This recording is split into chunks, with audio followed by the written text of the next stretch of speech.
શ્રીમદ ભગવદ્ ગીતાના 6ઠા અધ્યાય આત્મસંયમ યોગ ઉપર આપણે વિચારતા રહ્યા છે. આત્મસંયમનો અર્થ આપણે સામાન્ય રીતે એવો કરતા રહ્યા છે કે રિસ્ટ્રિક્શન, મર્યાદા, કંટ્રોલ, અને તેથી આપણે એવું કલ્પી રહ્યા છે કે આ અધ્યાયમાં ભગવાન કૃષ્ણ આપણને આપણી જાત ઉપર, આપણા વર્તન ઉપર મર્યાદા મૂકવાનું કહી રહ્યા છે. આ ભ્રાંત ધારણા છે. આત્મસંયમ યોગ દ્વારા ભગવાન આપણને રોકવા કે મર્યાદિત બનાવવા નથી માંગતા, પણ આપણને વધારે સક્ષમ બનાવવા માંગે છે. મોર પાવરફુલ, મોર એનર્જેટિક બનાવવા માંગે છે, જેથી આપણે આ જગતને અને આપણા અસ્તિત્વને વધારે સારી રીતે માણી શકીએ. આ અધ્યાય આપણને સ્થિર થવાનું સાયન્સ શીખવાડે છે. અહીં આત્માનો અર્થ મન અને બુદ્ધિ છે, અને તેને સંયમિત કરીને સ્વયં સાથે જોડાવાનું ભગવાન આ અધ્યાયમાં આપણને બતાવી રહ્યા છે. આ અધ્યાયનો 5મો શ્લોક ખૂબ મહત્વનો શ્લોક છે. જે શ્લોકો આપણને મોટિવેટ કરી શકે છે, પ્રેરણા આપી શકે છે, તેમાંનો આ એક શ્લોક છે. ઉદ્ધરેદાત્મનાત્માનમ નાત્માનમ વસાદયેત આત્મેવ હાત્મનો બંધુરાત્મેવ રિપુરાત્મનઃ. આત્મા વડે આત્માનો ઉદ્ધાર કરવો જોઈએ. પોતાનું અધપતન ન થવા દેવું જોઈએ, કેમ કે આત્મા જ પોતાનો મિત્ર અને આત્મા જ પોતાનો શત્રુ છે. મનુષ્ય આત્માનો ઉદ્ધાર પોતાના આત્મા વડે જ કરવાનો છે. સ્વયં ભગવાન શ્રી કૃષ્ણે ઉચ્ચારેલું આ એક સ્પષ્ટ કથન છે. આ કોઈ ગોપીઓની વચ્ચે ક્રીડા કરતા યમુના કાંઠે મસ્તી મજાકની પળે ઉચ્ચારેલી મધુર ગોઠડી નથી, પરંતુ અવતાર તરીકેના પોતાના જીવન ધ્યેયની સિદ્ધિની ગંભીર વેળાએ રણ મેદાન પર અર્જુન સમક્ષ કરેલી ભગવાનની આ એક ગર્જના છે. આજથી 125-150 વર્ષ પહેલા વેસ્ટર્ન ફિલોસોફર પાસ્કલે પણ આ જ વાત કરી છે. No one can make you happy, you must know how to be happy. આપણને કોઈ સુખી કરી શકતું નથી જ્યાં સુધી આપણે સુખી થવાનું નક્કી કર્યું ન હોય ત્યાં સુધી. વિશ્વ સાથેના આપણા સંપર્કોમાં અવારનવાર ઊભી થતી મુશ્કેલીઓમાંથી બહાર નીકળવા માટે આપણે ઘણું ખરું અન્યની સહાયતાની અપેક્ષા રાખીએ છીએ. તાવ આવે છે, શારીરિક અસ્વસ્થતા છે, ડૉક્ટર ઠીક કરશે. મકાન બાંધવું છે, એન્જિનિયર કરશે. કેસ લડવો છે, વકીલ મદદે આવશે. ભણવામાં શિક્ષક કે મિત્ર મદદ કરે છે. ભૂખ લાગી છે, કોઈ રસોઈ બનાવશે અથવા તો રેસ્ટોરન્ટ છે. બીજી જગ્યાએ પહોંચવું છે, ડ્રાઈવર છે. આ બધા અનુભવોથી દ્રઢ થયેલી માન્યતાને કારણે આપણે એમ જ માનીએ છીએ કે આપણા આંતરિક પ્રબંધોમાં પણ અન્યજનો જ આપણને સહાય કરશે. પરંતુ મને તાવ આવે તો દવા મારે જ લેવી પડે. ભૂખ લાગી છે તો મારે જ ખાવું પડે. ઊંઘ આવે છે તો મારે જ સૂઈ જવું પડે. મારા બદલે બીજો કોઈ જમે કે ઊંઘે કે દવા લે તો ન ચાલે. તે જ રીતે સ્વવિકાસ અર્થે પણ વ્યક્તિએ સ્વતંત્રપણે સ્વયં દ્વારા જ પ્રયત્ન કરવો પડે. બાહ્ય પરિસ્થિતિ જેમ કે ગુરુ, મંદિર, મહાન શાસ્ત્રો, અભ્યાસ, તપ, વ્રત વગેરે ઉપયોગી બને, માર્ગ સૂચન પણ કરે, પરંતુ તે માર્ગ પર ચાલવું પડે છે તો સ્વયં જ. આ શ્લોકમાં ભગવાને આપણને પૂરી સ્વતંત્રતા આપી છે. તું જ તારો મિત્ર બની શકે છે અને તું જ તારો શત્રુ. વિકાસ કરવું હોય તો કરો, અને પતન કરવું હોય તો તે પણ કરી શકો છો. આપણે સ્વતંત્ર છીએ.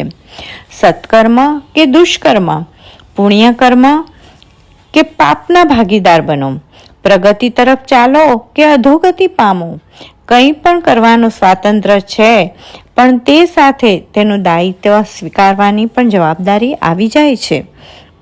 ટૂંકમાં આપણે જ આપણા મિત્ર કે શત્રુ બની શકીએ છીએ, અને તે વાત ભગવાન અહીં 2 ચરણ દ્વારા સ્પષ્ટ કરે છે. જે સમર્થ છે, વિકાસ માટે ઉત્સુક છે, જેનામાં પોઝિટિવિટી છે, તેને ભગવાન કહે છે ઉદ્ધરેદાત્માનાત્માનમ, તારો ઉદ્ધાર તું જ કરી શકે છે. આ લાંબી પ્રોસેસ છે. બેટા, ये मंत्र बोल, तेरा भला हो जाएगा. હનુમાનજીને 5 નાળિયેર ચડાવો, કામ થઈ જશે. ખુલ્લા પગે 11 સોમવાર શંકર ભગવાનના મંદિરે જાઓ, કોર્ટમાં કેસ જીતી શકો. આવો કોઈ ચમત્કાર થવાનો નથી. આ વાત ભગવાન અહીં સ્પષ્ટ કરે છે. વહેમ અંધશ્રદ્ધામાં રાચતા રહેલા લોકોને ભગવાન ડાયરેક્ટ જણાવે છે કે તારો વિકાસ, તારી પ્રગતિ તું જ કરી શકે છે, બીજું કોઈ નહીં. બીજા ચરણ દ્વારા ભગવાન જે નિરાશ છે, નિર્બળ છે, જેનામાં નેગેટિવિટી છે, જે વિકાસ માટે ઉત્સુક નથી, તેને સમજાવી રહ્યા છે કે નાત્માનમ અવસાદયેત, તું તારું અધપતન ન થવા દે. 84 લાખ યોનિમાંથી આ માનવ દેહ મળ્યો છે, તો ભલે તું મહામાનવ ન બની શકે, પણ એટલીસ્ટ આ પોઝિશન તો જાળવી રાખ. માનવમાંથી દાનવ ન બન. ટૂંકમાં ભગવાનનું કહેવાનું તાત્પર્ય એટલું જ છે કે તું તારો મિત્ર બન, શત્રુ ન બન.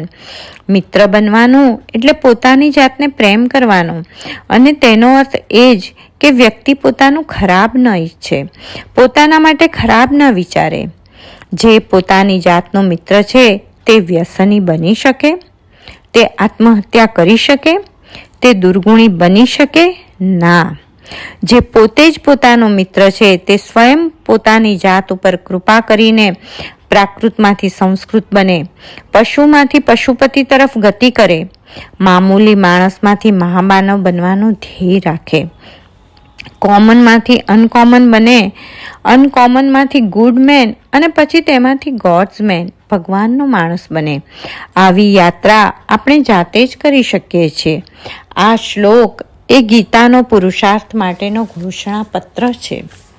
આ આત્મા કઈ રીતે પોતાનો મિત્ર છે અને કઈ રીતે પોતાનો શત્રુ છે તે ભગવાન હવે આગળના શ્લોકમાં બતાવી રહ્યા છે.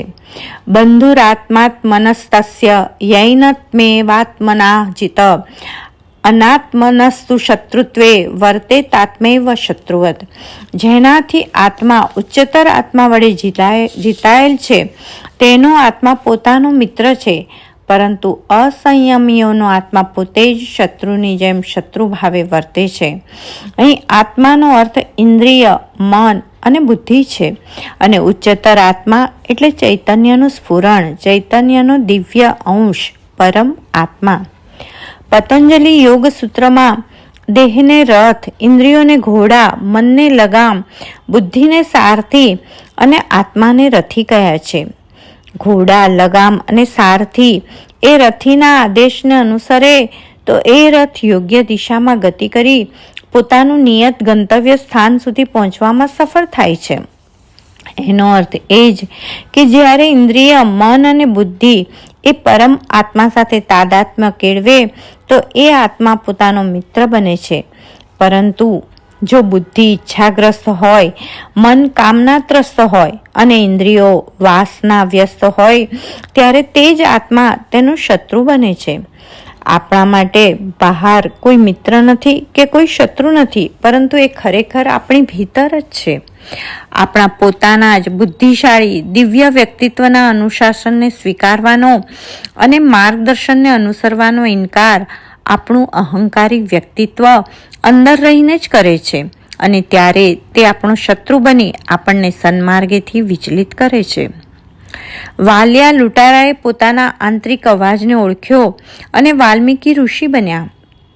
સાઉથ આફ્રિકાના પ્રિટોરિયામાં થયેલા પોતાના અપમાનથી મોહનદાસ ગાંધીનો આત્મા ઝંકૃત થઈ ગયો અને તેમનું મહાત્મામાં રૂપાંતર થયું. બંગાળના વિશ્વવિદ્યાલયનો એક સામાન્ય વિદ્યાર્થી નરેન્દ્રના જીવનમાં આધ્યાત્મિક વિસ્ફોટ થયો અને સ્વામી વિવેકાનંદ તરીકે તે પ્રસ્થાપિત થયો. આપણું ભીતરી વ્યક્તિત્વ જ આપણને વિકાસ કે પતનના માર્ગ ઉપર ચાલવા માટે મજબૂર કરે છે. મારા જીવનની પ્રગતિ કે અધોગતિ તેના માટે હું જ સ્વયં જવાબદાર છું, બીજું કોઈ નથી. આ સિદ્ધાંત ભગવાન આ 2 શ્લોક દ્વારા સ્પષ્ટતાથી પ્રતિપાદિત કરી રહ્યા છે, અને હવે આગળના શ્લોકમાં ભગવાન બતાવશે કે જે પોતાનો મિત્ર બને છે તેનું જીવન કેવું હોય છે. જય શ્રી કૃષ્ણ.